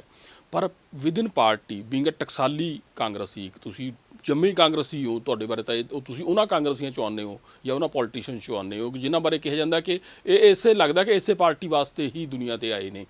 ਪਰ ਹੁਣ ਵਿਦਿਨ ਪਾਰਟੀ ਜਿਹੜਾ ਪਤਾ ਲੱਗ ਰਿਹਾ ਹੈ ਕਿ ਕਾਫੀ ਚੁਣੌਤੀਆਂ ਵੱਧ ਗਈਆਂ ਤੁਹਾਡੇ ਵਾਸਤੇ ਉੱਥੇ। ਖਾਸ ਕਰ ਮੈਂ ਪਹਿਲੀ ਸ਼ੁਰੂਆਤ ਇਸੇ ਕਰਕੇ ਕੀਤੀ ਸੀ, ਇਸੇ ਗੱਲ ਤੋਂ ਕਿ ਦੇਰੀ ਹੋ ਰਹੀ ਹੈ ਟਿਕਟ 'ਚ, ਕਿ ਵਿਦਿਨ ਪਾਰਟੀ ਕਿ 3 ਦਰਜਨ ਦੇ ਕਰੀਬ ਅਰਜ਼ੀਆਂ ਪਹੁੰਚ ਗਈਆਂ ਹਾਈ ਕਮਾਨ ਕੋਲ ਖਰੜ ਤੋਂ ਟਿਕਟ ਵਾਸਤੇ। ਉਹਨਾਂ ਚੁਣੌਤੀਆਂ ਦਾ ਕਿੱਦਾਂ ਸਾਹਮਣਾ ਕਰ ਰਹੇ ਹੋ? ਦੇਖੋ, ਗੱਲ ਇਹ ਹੈ ਕਿ ਲੋਕਤੰਤਰ ਹੈ, ਹਰ ਬੰਦੇ ਨੂੰ ਹੱਕ ਹੈ ਟਿਕਟ ਅਪਲਾਈ ਕਰਨ ਦਾ। ਫੈਸਲਾ ਹਾਈ ਕਮਾਂਡ ਨੇ ਕਰਨਾ। ਔਰ ਮੈਂ ਦੱਸਣਾ ਚਾਹੁੰਦਾ ਕਿ ਮੈਂ ਬਤੌਰ ਸਟੂਡੈਂਟ ਲੀਡਰ 1974 ਜਦੋਂ ਮੈਂ ਪ੍ਰਧਾਨ ਸੀ ਪੰਜਾਬ ਸਟੂਡੈਂਟ ਕੌਂਸਲ ਦਾ, ਸਵਰਗੀ ਰਾਸ਼ਟਰਪਤੀ ਗਿਆਨੀ ਦਇਆਲ ਸਿੰਘ ਜਦੋਂ ਮੁੱਖ ਮੰਤਰੀ ਸੀ, ਮੈਨੂੰ ਕਾਂਗਰਸ ਪਾਰਟੀ ਲੈ ਕੇ ਆਏ। 74 ਤੇ ਅੱਜ 2022 47 ਸਾਲ ਮੈਨੂੰ ਹੋ ਗਏ। ਮੈਂ ਕਦੇ ਪਾਰਟੀ ਛੱਡੀ ਨਹੀਂ। ਮੈਂ ਤਾਂ ਹੀ ਇਹ ਗੱਲ ਕਹੀ ਨਾ, ਤੁਸੀਂ ਉਹ ਨੇਤਾ ਹੋ ਜਿਨ੍ਹਾਂ ਬਾਰੇ ਕਿ ਸਹੁੰ ਖਾ ਸਕਦਾ ਕੋਈ, ਯਾਰ ਕੋਈ ਹੋਰ ਤਾਂ ਹੋਰ ਛੱਡ ਜਾਏਗਾ। ਪਰ ਹੁਣ ਨੌਬਤ ਨਹੀਂ ਲੱਗਦਾ ਆ ਸਕਦੀ ਕਿ ਦੇਖੋ, ਮੈਂ ਥੋੜ੍ਹਾ ਜਿਹਾ ਸਵਾਲ ਨੂੰ ਹੋਰ ਸਪਸ਼ਟ ਕਰ ਦਿੰਦਾ। ਪੰਜਾਬ ਦੇ ਮੁੱਖ ਮੰਤਰੀ 3 ਮਹੀਨੇ ਪਹਿਲਾਂ ਬਦਲੇ ਜਾਂਦੇ ਨੇ, ਨਵੇਂ ਮੁੱਖ ਮੰਤਰੀ ਆਉਂਦੇ ਨੇ ਚਰਨਜੀਤ ਸਿੰਘ ਚੰਨੀ। ਹਾਲਾਂਕਿ ਉਹਨਾਂ ਦਾ ਹਲਕਾ ਜਿਹੜਾ ਹੈਗਾ ਚਮਕੌਰ ਸਾਹਿਬ ਰਿਜ਼ਰਵ ਹਲਕਾ ਹੈ, ਪਰ ਉਹਨਾਂ ਦਾ ਦੂਜਾ ਘਰ ਜਿਹੜਾ ਖਰੜ 'ਚ ਮੰਨਿਆ ਜਾਂਦਾ ਹੈ। ਕਿ ਇਸ ਵਾਰ ਸਾਨੂੰ ਵੀ ਜਿਹੜਾ ਹੈਗਾ ਸ਼ਾਇਦ ਕਿਤੋਂ ਨਾ ਕਿਤੋਂ ਗੱਲ ਸੁਣਨ 'ਚ ਆ ਰਹੀ ਹੈ ਕਿ ਚਰਨਜੀਤ ਸਿੰਘ ਚੰਨੀ ਹੋਣੀ ਸ਼ਾਇਦ ਜਿਹੜਾ ਹੈਗਾ ਆਪਣੇ ਹੱਥ 'ਚ ਕਰਨਾ ਚਾਹੁੰਦੇ ਨੇ ਟਿਕਟ ਨੂੰ। ਦੇਖੋ, ਉਹਨਾਂ ਦੀ ਆਪਣੀ ਸੋਚ ਹੋਏਗੀ, ਮੈਂ ਇਹਦੇ ਬਾਰੇ ਕੋਈ ਟਿੱਪਣੀ ਨਹੀਂ ਕਰ ਸਕਦਾ। ਜੇ ਮੈਂ ਕਹਾਂ ਕਿ ਮੋਰਿੰਡਾ ਹਲਕਾ ਮੈਂ ਉਹਨੂੰ ਬਣਿਆ ਬਣਾ ਦੇਤਾ ਕਾਂਗਰਸੀ ਪੱਖੀ, ਤਾਂ ਗੱਲ ਹੋਰ ਕਿਸਮ ਦੀ ਹੋ ਜਾਂਦੀ ਹੈ। ਆਪਣੀ ਸੋਚ ਹੈ। ਚਰਨਜੀਤ ਚੰਨੀ ਮੇਰਾ ਛੋਟਾ ਭਰਾ ਹੈ, ਸਾਡਾ ਸਤਿਕਾਰਯੋਗ ਮੁੱਖ ਮੰਤਰੀ ਹੈ, ਉਹਦੀ ਸੋਚ ਹੋ ਸਕਦੀ ਹੈ। ਪਰ ਕੋਈ ਐਸੀ ਗੱਲ ਨਹੀਂ ਹੈ। ਮੈਨੂੰ ਪੂਰੀ ਆਸ ਹੈ ਕਿ ਮੇਰਾ ਬਲੌਟਲੈਸ ਕੈਰੀਅਰ ਦੇਖ ਕੇ, ਲੰਬੀ ਸੇਵਾ ਦੇਖ ਕੇ, ਕਾਂਗਰਸ ਪ੍ਰਤੀ ਡਿਸਿਪਲਿਨ ਸਿਪਾਹੀ ਦੇਖ ਕੇ ਹਰ ਪੱਖੋਂ, ਔਰ ਮੇਰਾ ਸਾਰਾ ਪਰਿਵਾਰ ਸਮਰਪਿਤ ਰਿਹਾ ਇਸ ਇਲਾਕੇ ਵਾਸਤੇ। ਬੱਚਾ ਜਾਣਦਾ। ਜਿਹੜਾ ਸਾਡੇ ਚੰਡੀਗੜ੍ਹ ਨਾਲ ਲੱਗਦਾ ਨਵਾਂ ਗਾঁव ਹੈ, ਬੁਰਾ ਹਾਲ ਸੀ, ਮਿਊਨਿਸਪਲ ਇੱਥੇ ਮੈਂ ਬਣਵਾਈ ਹੈ। ਵੱਡੀਆਂ ਉਪਲਬਧੀਆਂ ਮੈਂ ਤੁਹਾਨੂੰ ਦੱਸ ਰਿਹਾ ਸੀ ਪਹਿਲਾਂ। ਇਸ ਕਰਕੇ ਹਰ ਬੰਦੇ ਦੀ ਆਪਣੀ ਇੱਛਾ ਹੁੰਦੀ ਹੈ, ਹੋਰ ਹੁੰਦੀ ਹੈ, ਲੇਕਿਨ ਕੁਛ ਪਤਾ ਨਹੀਂ ਹੁੰਦਾ ਇਲੈਕਸ਼ਨ ਦਾ। ਹੁਣ ਪਿੱਛੇ ਚੋਣ ਹੋ ਕੇ ਹਟੀ ਹੈ, ਉਹਦੀ ਕਮੇਟੀ ਸਾਡੀ ਦੀ ਮਿਊਨਿਸਪਲ ਕਮੇਟੀ ਦੀ ਚੰਨੀ ਦਾ ਭਰਾ ਹਾਰ ਗਿਆ ਉੱਥੇ ਘੱਟ ਵੋਟਾਂ ਨਾਲ। ਇਹ ਹਾਰ ਜਿੱਤ ਬਣੀ ਹੋਈ ਹੈ, ਸਾਰਿਆਂ 'ਚ ਮੈਂ ਹਾਰ ਗਿਆ ਸੀ। ਪਰ ਮੈਂ ਕਦੇ ਪਾਰਟੀ ਛੱਡੀ ਨਹੀਂ। ਲੋਕ ਪਾਰਟੀ ਛੱਡ ਦਿੰਦੇ, ਬਦਲ ਲੈਂਦੇ, ਫਿਰ ਆ ਜਾਂਦੇ। ਮੈਂ ਅਫਸੋਸ ਨਾਲ ਕਹਿਣਾ ਵੀ ਚਾਹੁੰਦਾ ਕਿ ਹੁਣ ਕੁਝ ਪਾਰਟੀਆਂ ਲੋਕਲ ਬੱਸ ਬਣ ਗਈਆਂ। ਉਹਦਾ ਮਤਲਬ ਕੀ ਹੈ ਕਿ ਪਿੱਛੋਂ ਚੜ੍ਹੋ ਅੱਗੇ ਉਤਰ ਜਾਓ, ਅੱਗੋਂ ਪਿੱਛੇ ਉਤਰ ਜਾਓ। ਮੇਰਾ ਕਰੈਕਟਰ ਹੈ ਨਹੀਂ ਹੈ। ਮੈਨੂੰ ਬੜੀਆਂ ਆਫਰਸ ਆਈਆਂ ਹੋਰ ਪਾਰਟੀਆਂ ਦੀਆਂ, ਲੇਕਿਨ ਮੈਂ ਠੁਕਰਾਤੀਆਂ ਕਿ ਨਹੀਂ, ਮੇਰਾ ਕਰੈਕਟਰ ਹੈ ਨਹੀਂ। ਕਿਉਂਕਿ ਮੈਨੂੰ ਮਾਣ ਹੈ ਸ਼੍ਰੀਮਤੀ ਸੋਨੀਆ ਗਾਂਧੀ, ਰਾਹੁਲ ਗਾਂਧੀ ਤੇ ਅੰਬਿਕਾ ਸੋਨੀ, ਪਵਨ ਬੰਸਲ ਮੇਰੇ ਵੱਡੇ ਭਰਾ ਨੇ, ਮੇਰੀ ਵੱਡੀ ਭੈਣ ਹੈ, ਜਿਨ੍ਹਾਂ ਨੇ ਜ਼ਿੰਦਗੀ ਕੱਢਤੀ ਆਪਣੀ ਸਾਰੀ। ਉਹਨੂੰ ਮੇਰੇ ਕਰੈਕਟਰ ਦਾ ਪਤਾ ਹੈ। ਇਸ ਕਰਕੇ ਕੋਈ ਐਸੀ ਵਜ੍ਹਾ ਹੈ ਨਹੀਂ, ਟਿਕਟ ਸਾਨੂੰ ਮਿਲਣੀ ਹੈ ਔਰ ਮੈਂ ਜਿੱਤਣੀ ਹੈ। ਬਾਰ-ਬਾਰ ਲੋਕ ਮੈਨੂੰ ਪੁੱਛ ਰਹੇ, ਕਾਂਗਰਸ ਸਾਹਿਬ ਅਸੀਂ ਕੰਮ ਸ਼ੁਰੂ ਕਰ ਦਿੱਤਾ, ਕਰੋ। ਮੈਂ ਕਰੋ ਭਾਈ, ਕਰੋ, ਠੋਕ ਕੇ ਕਰੋ। ਇਸ ਕਰਕੇ ਪਰਮਾਤਮਾ ਸੇ ਭਲੀ ਕਰੇਗਾ ਸਾਰਾ। ਕੋਈ ਐਸੀ ਦਿੱਕਤ ਵਾਲੀ ਗੱਲ ਹੈ ਨਹੀਂ। ਕੰਗ ਸਾਹਿਬ, ਆਮ ਆਦਮੀ ਪਾਰਟੀ ਨੇ ਤੁਹਾਨੂੰ ਪਿਛਲੀ ਵਾਰ ਜਿਹੜਾ ਹੈਗਾ ਤੰਗ ਕੀਤਾ ਮਤਲਬ ਕਿ ਤੁਸੀਂ ਜੇਕਰ ਉਹਨਾਂ ਦੀ ਪ੍ਰੈਜੈਂਸ ਨਾ ਹੁੰਦੀ ਤਾਂ ਤੁਸੀਂ ਹਾਰ ਦੇਣਾ। ਮੈਂ ਫਿਰ ਦੁਬਾਰਾ ਉਸ ਗੱਲ ਵੱਲ ਜਾਣਾ ਕਿ ਇਹ ਸ਼ੋਰ ਹੈ ਕਿ ਕਾਂਗਰਸ ਪਾਰਟੀ ਦੀ ਸਰਕਾਰ ਆਈ 17 'ਚ ਤਾਂ ਤੁਸੀਂ ਪੱਕਾ ਮੰਤਰੀ ਹੁੰਦੇ, ਕਿਉਂਕਿ ਤੁਸੀਂ ਸਾਬਕਾ ਮੰਤਰੀ ਰਹੇ ਹੋ। ਲੰਮੇ ਚੌੜੇ ਲਿਸਟ ਹੈ ਉਹਨਾਂ ਮਹਿਕਮਿਆਂ ਦੀ, ਜਿਹੜੇ ਵੱਡੇ ਵੱਡੇ ਮਹਿਕਮੇ ਨੇ, ਮਾਲ ਮਹਿਕਮਾ, ਹੋਰ ਕਿੰਨੇ ਮਹਿਕਮੇ ਨੇ ਜਿਹੜੇ ਤੁਹਾਡੇ ਕੋਲ ਰਹੇ ਨੇ। ਪਰ ਤੀਜੀ ਜਿਹੜੀ ਧਿਰ ਇਸ ਵਕਤ ਤੀਜਾ ਮੁਕਾਬਲਾ ਤਿਕਾਉਣਾ ਜਿਹੜਾ ਹੈਗਾ ਉਹ ਅਕਾਲੀ ਦਲ ਕਰਕੇ ਆ। ਅਕਾਲੀ ਦਲ ਦਾ ਜਿਹੜਾ ਉਮੀਦਵਾਰ ਪਿਛਲੀ ਵਾਰ ਵੀ ਸੀ ਮੈਦਾਨ 'ਚ, ਇਸ ਵਾਰ ਵੀ ਮੈਦਾਨ 'ਚ ਹੈ, ਅਤੇ ਉਹ ਤੁਹਾਡੇ ਮੁਕਾਬਲੇ ਆਮ ਆਦਮੀ ਪਾਰਟੀ ਦੀ ਜੋ ਉਮੀਦਵਾਰ ਹੈ ਉਹਦੇ ਮੁਕਾਬਲੇ ਉਹ ਧਨਾੜ ਹੈ। ਉਸ ਚੁਣੌਤੀ ਦਾ ਸਾਹਮਣਾ ਕਿਸ ਤਰ੍ਹਾਂ ਕਰ ਰਹੇ ਹੋ? ਕਿਉਂਕਿ ਖਾਸ ਕਰ ਹੁਣ ਇਹ ਹਲਕਾ ਉਹ ਹਲਕਾ ਨਹੀਂ ਰਿਹਾ, ਇਹ ਪ੍ਰਾਪਰਟੀ ਡੀਲਰਾਂ ਦਾ ਹਲਕਾ ਬਣ ਗਿਆ, ਬਿਲਡਰਾਂ ਦਾ ਹਲਕਾ ਬਣ ਗਿਆ। ਤੁਸੀਂ ਇਹ ਗੱਲ ਕਿਸੇ ਹੱਦ ਤੱਕ ਠੀਕ ਕਹੀ ਹੈ। ਲੋਕ ਵੀ ਮਹਿਸੂਸ ਕਰਦੇ ਹੈ ਜੀ ਕਿ ਇੱਥੇ ਆਮ ਪੋਲੀਟੀਕਲ ਬੰਦੇ ਆਉਣੇ ਚਾਹੀਦੇ ਆ, ਲੇਕਿਨ ਕਈ ਧਨਾੜ ਬੰਦੇ ਆ ਜਾਂਦੇ, ਹਰ ਇਲਾਕੇ 'ਚ ਆ ਜਾਂਦੇ ਜੀ। ਲੇਕਿਨ ਮੈਂ ਗੱਲ ਕਹਿਣੀ ਚਾਹੁੰਦਾ ਕਿ ਇਸ ਇਲਾਕੇ ਵਾਸਤੇ ਲੋਕਾਂ ਨੇ ਮੈਨੂੰ ਪਰਚਾਇਆ ਹੋਇਆ, ਦੇਖਿਆ ਹੋਇਆ, ਕਿਸੇ ਕਿਸਮ ਦੀ ਮੈਨੂੰ ਕੋਈ ਸ਼ੱਕ ਨਹੀਂ ਹੈ। ਜੇ ਸਵਾਲ ਹੈ ਆਮ ਆਦਮੀ ਪਾਰਟੀ ਦਾ, ਅੱਜ ਦਾ ਵੋਟਰ ਬੜਾ ਸਿਆਣਾ ਹੈ, ਉਹਨੂੰ ਪਤਾ ਹੈ ਕਿ ਕਾਂਗਰਸ ਸਾਹਿਬ ਸਰੇ ਜਾ ਕੇ 7 ਕੋਠੀ ਫੜ ਲੈਂਦੇ ਆ। ਬੀਬੀ ਤਾਂ ਆਈ ਹੈ ਸਾਡੀ ਮਾਨਸਾ ਤੋਂ, ਇਹ ਲੱਭਣਾ ਵੀ ਹੈ ਨਹੀਂ ਕਿਤੇ। ਪਿੰਡਾਂ ਵਿੱਚ ਜਦੋਂ ਲੋਕ ਜਾਂਦੇ ਜਾਂ ਬੀਬੀ ਜਾਂਦੀ ਹੈ, ਸਾਡੀ ਸਰਕਾਰ ਛੋਟੀ ਭੈਣ ਹੈ, ਅਜ਼ੀਜ਼ ਹੈ, ਜੋ ਮਰਜ਼ੀ ਕਹਿ ਲਾਂ, ਮੈਂ ਪੁੱਛਦੀ ਹੈ ਕਿ ਬੀਬੀ ਤਾਂ ਥੋੜਾ ਆਮ ਆਦਮੀ ਪਾਰਟੀ MLA ਬਣੇ ਤੋਂ ਦਿਖਿਆ ਨਹੀਂ, ਉੱਥੋਂ ਜਾਂਚ ਚੜਨੀ ਔਖੀ ਹੋ ਜਾਂਦੀ ਹੈ। ਤਾਂ ਮੇਰੇ ਵਾਸਤੇ ਚੈਲੰਜ ਬਿਲਕੁਲ ਨਹੀਂ ਹੈ, ਨਾ ਕੋਈ ਐਡੀ ਵੱਡੀ ਗੱਲ ਹੈ। ਲੋਕਾਂ ਨੂੰ, ਲੋਕ ਮੇਰੇ ਨਾਲ ਜੁੜੇ ਹੋਏ, ਲੋਕਾਂ ਨੇ ਵੋਟ ਮੈਨੂੰ ਪਾਣੀ ਹੈ, ਮੇਰੀ ਪਾਰਟੀ ਨੂੰ ਪਾਣੀ ਹੈ, ਤੇ ਸਾਡੀ ਕਾਰਗੁਜ਼ਾਰੀ ਨੂੰ ਪਾਣੀ ਹੈ। ਜੀ, ਮੈਂ ਤੀਜਾ ਇਸ਼ਾਰਾ ਕੀਤਾ ਸੀ ਅਕਾਲੀ ਦਲ ਦਾ ਜਿਹੜਾ ਉਮੀਦਵਾਰ ਹੈ ਉਹ ਧਨਾੜ ਹੈ। ਅਕਾਲੀ ਦਲ, ਦੇਖੋ ਗੱਲ ਸੁਣੋ, ਇਹ 'ਚ ਕੋਈ ਸ਼ੱਕ ਨਹੀਂ ਕਿ ਚੋਣਾਂ 'ਚ ਪੈਸਾ ਬੜੀ ਵੱਡੀ ਪਾਰਟ ਪਲੇ ਕਰਦਾ, ਉਹ ਸਭ ਕੁਝ ਨਹੀਂ ਕਰਦਾ ਜੀ, ਇਹ ਮੇਰਾ ਵਿਸ਼ਵਾਸ ਹੈ। ਜੇ ਸਭ ਕੁਝ ਹੁੰਦਾ ਤਾਂ ਮੈਂ ਇਲਾਕੇ ਦੇ ਮੁੰਡੇ ਐਂਟਰ ਨਾ ਕਰ ਸਕਦਾ। ਮੈਂ ਇੱਕ ਆਮ ਕਿਸਾਨ ਦਾ ਬੇਟਾ, ਚਾਹੇ ਮੇਰੇ ਫਾਦਰ ਵੱਡੇ ਪੁਲਿਸ ਅਫਸਰ ਰਹੇ, ਰਿਟਾਇਰਡ DIG ਹੋਏ, ਸਵਰਗਵਾਸ ਹੋ ਗਏ, ਪਰ ਮੈਂ ਇਹ ਗੱਲ ਨਹੀਂ ਹੁੰਦੀ। ਲੇਕਿਨ ਮੈਂ ਗੱਲ ਕਹਿਣੀ ਚਾਹੁੰਦਾ, ਅਕਾਲੀ ਦਲ 'ਤੇ ਇੰਨੀਆਂ ਤੋਹਮਤਾਂ ਲੱਗੀਆਂ ਹੋਈਆਂ, ਇਲਜ਼ਾਮ ਲੱਗੇ ਹੋਏ ਬੇਅਬਦੀ ਦੇ, ਦੂਸਰੇ ਤੀਸਰੇ, ਜੇ ਗਿਣਾਉਣ ਲੱਗਾ ਸਮਾਂ ਬਹੁਤ ਲੰਬਾ ਚਾਹੀਦਾ। ਲੋਕ ਪੰਜਾਬ ਦੇ ਭੁੱਲ ਨਹੀਂ ਸਕੇ। ਔਰ ਜੋ ਬੀਬੀ ਹਰਸਿਮਰਤ ਕੌਰ ਬਾਦਲ ਨੇ ਜਾ ਕੇ ਉੱਥੇ ਸਹਿਮਤੀ ਦਿੱਤੀ ਸੀ ਕਾਲੇ ਕਾਨੂੰਨਾਂ ਵਾਸਤੇ, ਰਿਕਾਰਡ ਦੀ ਗੱਲ ਹੈ। ਫਿਰ ਘਬਰਾ ਕੇ ਚਲੇ ਗਏ, ਨਾਤਾ ਤੋੜ ਲਿਆ ਆਪਣਾ ਇਹਨਾਂ ਨੇ ਆਪਣਾ BJP ਨਾਲ ਆ ਕੇ। ਉਦੋਂ ਗੱਲ ਨਿਕਲ ਚੁੱਕੀ ਸੀ, ਨੰਗੀ ਹੋ ਗਈ ਸੀ ਗੱਲ ਕਿ ਭਾਈ ਹੁਣ ਕੀ ਮਿਲਣਾ, ਹੁਣ ਤਾਂ ਅਸੀਂ ਪਹਿਲੇ ਹਾਮੀ ਭਰ ਬੈਠੇ ਮੋਦੀ ਸਾਹਿਬ ਨਾਲ। ਇਹ ਬੁਖਲਾਏ ਫਿਰਦੇ, ਕੋਈ ਐਸੀ ਗੱਲ ਹੈ ਨਹੀਂ। ਅਕਾਲੀਆਂ ਨੂੰ ਅੱਜ ਲੋਕ ਮੂੰਹ ਨਹੀਂ ਲਾ ਰਹੇ। ਕਿਸਾਨ ਵੀਰਾਂ ਦੇ ਵਾਸਤੇ ਵੀ ਸਾਡੀ ਕਾਂਗਰਸ ਪਾਰਟੀ ਨੇ, ਰਾਹੁਲ ਗਾਂਧੀ ਜੀ ਨੇ, ਸੋਨੀਆ ਗਾਂਧੀ ਜੀ ਨੇ ਬਹੁਤ ਉਪਰਾਲੇ ਕੀਤੇ ਹੈ, ਹਰ ਜਗ੍ਹਾ ਸੰਘਰਸ਼ ਕੀਤੀ ਹੈ ਪ੍ਰਿਅੰਕਾ ਗਾਂਧੀ ਨੇ ਜਾ ਕੇ। ਇਹ ਕੋਈ ਛੋਟੀ ਗੱਲ ਨਹੀਂ ਹੈ। ਇਹਨਾਂ ਨੇ ਕੁਝ ਨਹੀਂ ਕੀਤਾ, ਇਹ ਡਰਾਮਾ ਕਰਦੇ ਰਹੇ ਜੀ। ਇਹ ਚੀਜ਼ ਹੈ। ਇੱਕ ਆਖਰੀ ਸਵਾਲ ਮੈਂ ਲੈਣਾ ਚਾਹਾਂਗਾ ਜੀ ਕਿ ਵੈਸੇ ਤਾਂ ਤੁਸੀਂ ਦਾਅਵਾ ਕਰੋਗੇ, ਆਪਣੀ ਸੀਟ ਦਾ ਵੀ ਦਾਅਵਾ ਕਰੋਗੇ ਕਿ ਤੁਸੀਂ ਜਿੱਤੋਗੇ, ਤੇ ਪਾਰਟੀ ਦਾ ਵੀ ਦਾਅਵਾ ਕਰੋਗੇ ਜਿੱਤੋਗੇ। ਕੀ ਲੱਗਦਾ ਹੈ ਕਿ ਸਾਜ਼ਗਾਰ ਮਾਹੌਲ ਹੈ ਪੰਜਾਬ ਦੇ ਵਿੱਚ ਇਸ ਵਾਰ? ਕਿਉਂਕਿ ਇਹ ਜਿਹੜੀ ਚੋਣ ਆ ਕਾਂਗਰਸ ਵਾਸਤੇ ਚੈਲੰਜਿੰਗ ਇਸ ਕਰਕੇ ਹੈ ਕਿ ਪਹਿਲੀ ਵਾਰ ਹੋਇਆ ਸੀ। ਮੈਂ ਪਿਛਲੀਆਂ, ਤੁਸੀਂ 1992 ਤੋਂ ਬੇਅੰਤ ਸਿੰਘ ਉਹਨਾਂ ਦੀ ਸਰਕਾਰ ਵੇਲੇ ਤੋਂ ਜਿਹੜੀ ਹੈਗੀ ਸ਼ੁਰੂਆਤ ਕੀਤੀ ਆਪਣੇ ਰਾਜਨੀਤਿਕ ਬੀਂਗਾ ਵਿਧਾਇਕ ਕੈਰੀਅਰ ਦੀ। ਬੇਅੰਤ ਸਿੰਘ ਦੀ ਉਹਨਾਂ ਦੀ ਹੱਤਿਆ ਹੋ ਗਈ ਤਾਂ ਕਰਕੇ ਮੁੱਖ ਮੰਤਰੀ ਬਦਲਣਾ ਪਿਆ ਸੀ, ਜਾਂ ਉਸ ਤੋਂ ਬਾਅਦ ਬਰਾੜ ਸਾਹਿਬ, ਜਿਸ ਤਰ੍ਹਾਂ ਵੀ ਸਥਿਤੀ ਬਣੀ ਹੈ। ਪਰ ਇਹ ਪਿਛਲੀਆਂ 5-6 ਸਰਕਾਰਾਂ ਦੇ ਵਿੱਚ ਪਹਿਲੀ ਵਾਰ ਇਹੋ ਜਿਹੀ ਹਾਲਤ ਬਣੀ ਹੈ ਕਿ ਇੱਕ ਐਸੇ ਨੇਤਾ ਨੂੰ ਤੁਰਦਾ ਕੀਤਾ ਗਿਆ ਪਾਰਟੀ 'ਚੋਂ ਜਿਸ ਨੇ 2002 ਦੇ ਵਿੱਚ ਬੜਾ ਜ਼ੋਰ ਸ਼ੋਰ ਲਾ ਕੇ ਡੈਮੋਕ੍ਰੈਟਿਕ ਵੇ ਨਾਲ ਚੁਣੀ ਗਈ ਸਰਕਾਰ ਕੈਪਟਨ ਅਮਰਿੰਦਰ ਸਿੰਘ ਉਹਨਾਂ ਨੇ ਲਿਆਂਦੀ ਸੀ, ਤੇ ਉਹਨਾਂ ਨੂੰ ਤੁਰਦਾ ਕੀਤਾ ਗਿਆ ਇਹ ਕਹਿ ਕੇ ਕਿ ਉਹ ਉਹਨਾਂ ਦਾ ਜਿਹੜਾ ਹੈਗਾ ਉਹ ਸੰਤੁਸ਼ਟ ਨਹੀਂ ਸੀ, ਜਾਂ ਹਾਈ ਕਮਾਂਡ ਸੰਤੁਸ਼ਟ ਨਹੀਂ ਸੀ ਉਹਨਾਂ ਤੋਂ। ਇਸ ਚੈਲੰਜਿੰਗ ਸਮੇਂ 'ਚ ਪੂਰੇ ਪੰਜਾਬ ਦੇ ਵਿੱਚ ਤੁਸੀਂ ਲੱਗਦਾ ਕਿ ਪੰਜਾਬ ਵਾਸਤੇ ਮਾਹੌਲ ਸਾਜ਼ਗਾਰ ਹੈ? ਲੱਗਦਾ ਨਹੀਂ ਕਿ ਵੱਡੀ ਚੁਣੌਤੀ ਹੈ ਕਿ ਦੇਖੋ ਕੈਪਟਨ ਸਾਹਿਬ 2002 'ਚ ਵੀ ਬਣੇ ਤੇ 2017 'ਚ ਵੀ ਬਣੇ ਜੀ। ਬਾਕੀ ਵੱਡੀਆਂ ਪਾਰਟੀਆਂ ਕੋਈ 100 ਭੁੱਲ ਭੁਲੇਖੇ ਹੋ ਜਾਂਦੇ, ਗਲਤੀਆਂ ਹੋ ਜਾਂਦੀਆਂ। ਇਹ ਫੈਸਲਾ ਸਾਡੀ ਹਾਈ ਕਮਾਂਡ ਨੇ ਕਰਨਾ ਹੁੰਦਾ, MLAs ਨੇ ਕਰਨਾ ਹੁੰਦਾ ਜੀ। ਹਾਈ ਕਮਾਂਡ ਨੇ ਜੋ ਹਾਲਾਤ ਦੇਖ ਕੇ ਕੀਤਾ, ਮੈਂ ਉਹਦੇ ਬਾਰੇ ਟਿੱਪਣੀ ਨਹੀਂ ਕਰਨਾ ਚਾਹੁੰਦਾ ਕੋਈ, ਲੇਕਿਨ ਇਹ ਮੈਂ ਕਹਿ ਸਕਦਾ ਕਿ ਸਾਡੇ ਸਾਰੇ MLAs ਨੇ, ਸਾਥੀਆਂ ਨੇ, ਮਿਨਿਸਟਰਾਂ ਨੇ ਪੂਰਾ ਦਿਨ ਰਾਤ ਇੱਕ ਕਰਕੇ ਸਰਕਾਰ ਨੂੰ ਡਿਊਟੀ ਨਿਭਾਈ ਹੈ, ਆਪਣੇ ਮਹਿਕਮੇ ਸੰਭਾਲੇ ਔਰ ਬਹੁਤ ਕੰਮ ਕੀਤਾ।